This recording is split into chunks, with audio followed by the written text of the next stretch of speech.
Her knees almost gave way. "How do you know that name?" He smiled faintly, almost sadly. "You wrote it on the inside of your old chalkboard cupboard, under the handle. I saw it." She blinked rapidly. Yes, she had written that once, years ago, in a moment of grief. But no one knew. The cupboard had been replaced, locked away in storage. "How could you possibly—" "I just know," he said again, his tone even. "Mummy used to say, the heart remembers what the mind forgets." "Mummy?" she whispered. He nodded. "She said I'd meet you one day, that you'd need me." The room spun. The floor seemed to shift beneath her feet. She clutched the edge of a desk for balance. You're talking rubbish." But the boy's eyes didn't waver. "You think punishment fixes everything. But it doesn't, Ma. It only hides pain for a while." "Get out," she snapped, her voice trembling. "Go back to your seat." He walked slowly out of the room, but before crossing the doorway, he said quietly, "You can't keep running from the fire, Madame Vero." The words struck her like thunder. She dropped the notebook and stumbled back into her chair. That night, she didn't sleep. She kept replaying the day over and over in her mind.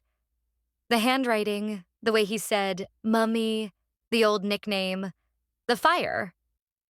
She poured herself a cup of water and stared at the cracked photograph on her wall, the one with her and Toby. Her eyes filled with tears. She remembered that day clearly. The smell of burning wood, the screams, the smoke, her voice shouting, "Toby," until her throat bled. The cleaner, Ngozi, had been blamed. Everyone said she left the candle unattended in the storeroom. Madame Veronica never forgave her. Or herself. Now, 8 years later, a boy appears, writing like her son, talking like her son, calling her Madame Vero, a name buried with the past.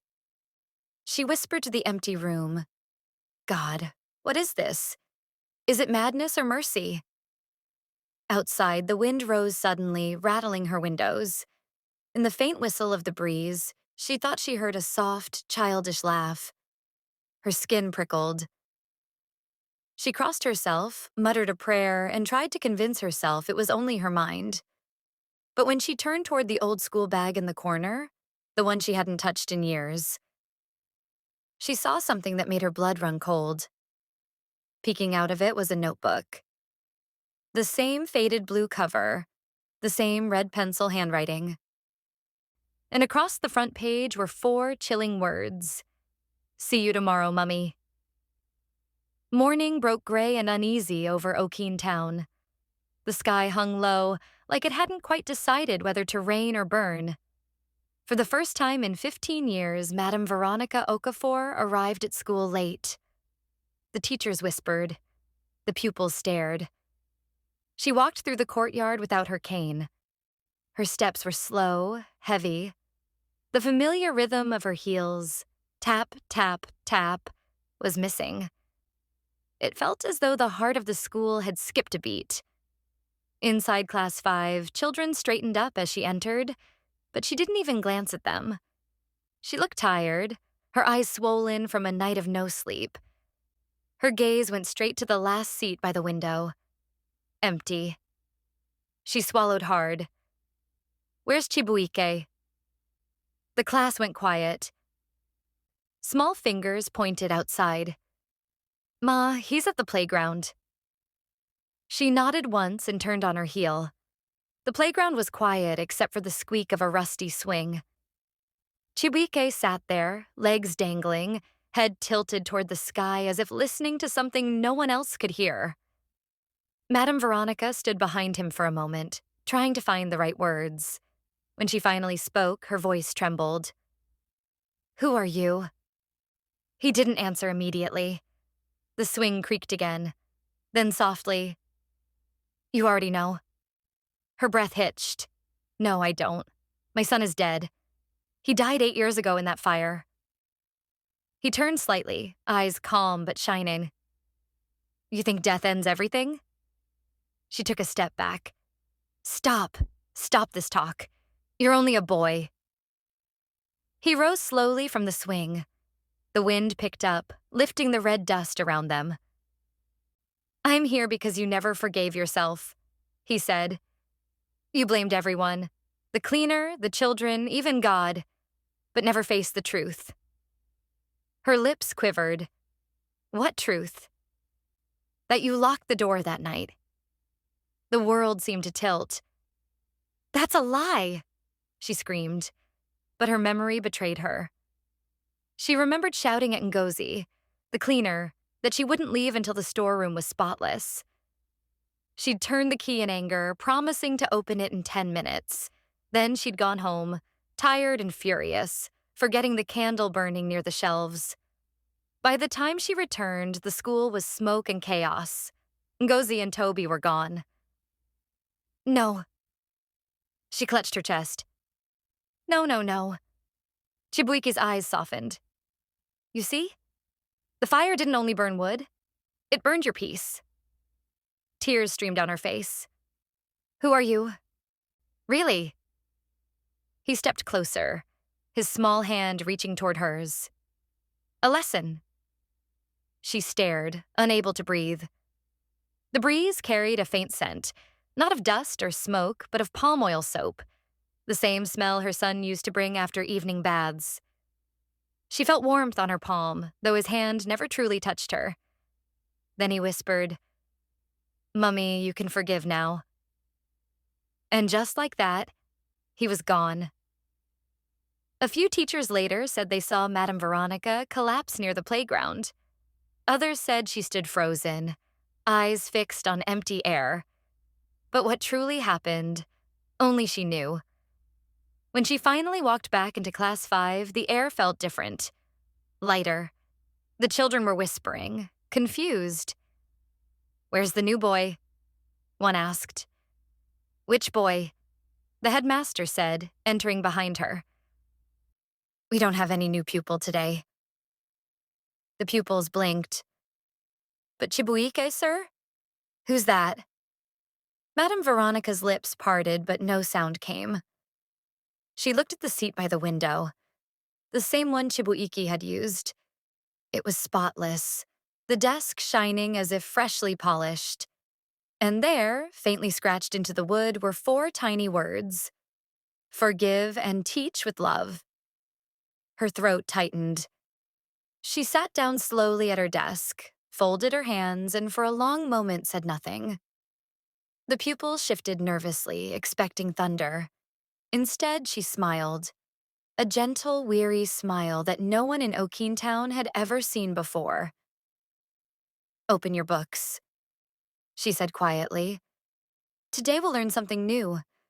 Not only numbers and grammar, but kindness. Days turned into weeks, and Okeentown began to whisper again. Not about her cruelty this time, but about her change. Madame Veronica greeted me this morning, one mother told her neighbor at the market. She even gave my boy biscuit for answering question. Ha, wonder shall never end. The children no longer trembled at her footsteps. They ran to hug her after class. She laughed, an awkward laugh at first, as if her body had forgotten how. The cane she once called Corrector now hung on the wall of her classroom, untouched, gathering dust. Sometimes the pupils would tease, Ma, what if someone misbehaves? She'd smile and say, Then we'll talk. Words heal faster than wounds. Yet every evening, when the last child went home, she stayed behind, looking at the empty seat by the window.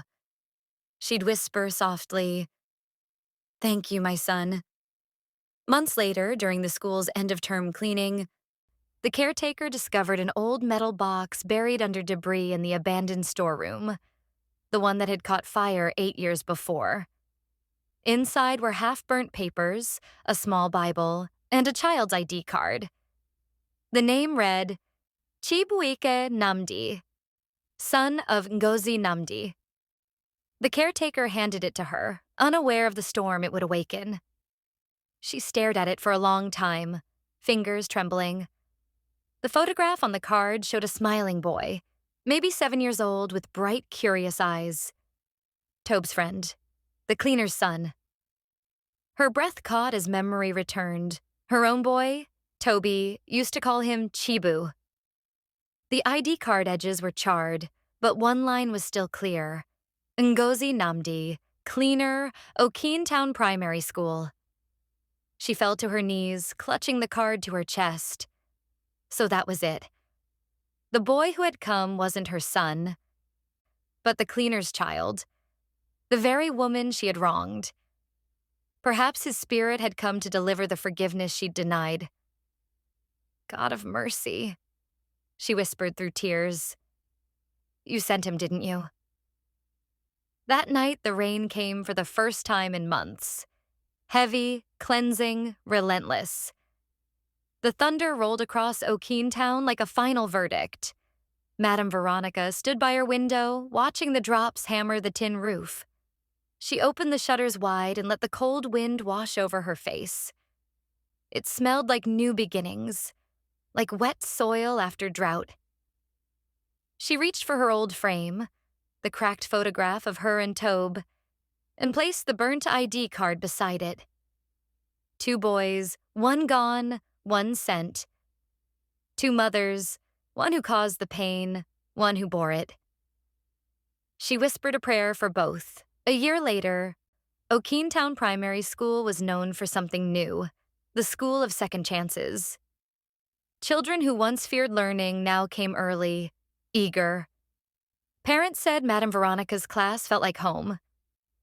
Every Monday, before lessons began, she gathered the pupils and told them, discipline is not cruelty. It's love with patience. The children repeated after her, their voices bright like sunshine on dew. And sometimes, just as the assembly ended, a faint laughter drifted through the hall. Light, boyish, familiar. Some said it came from the wind, others from the trees near the old playground. But Madame Veronica always smiled and whispered, "Thank you, Chibuike. Lesson received."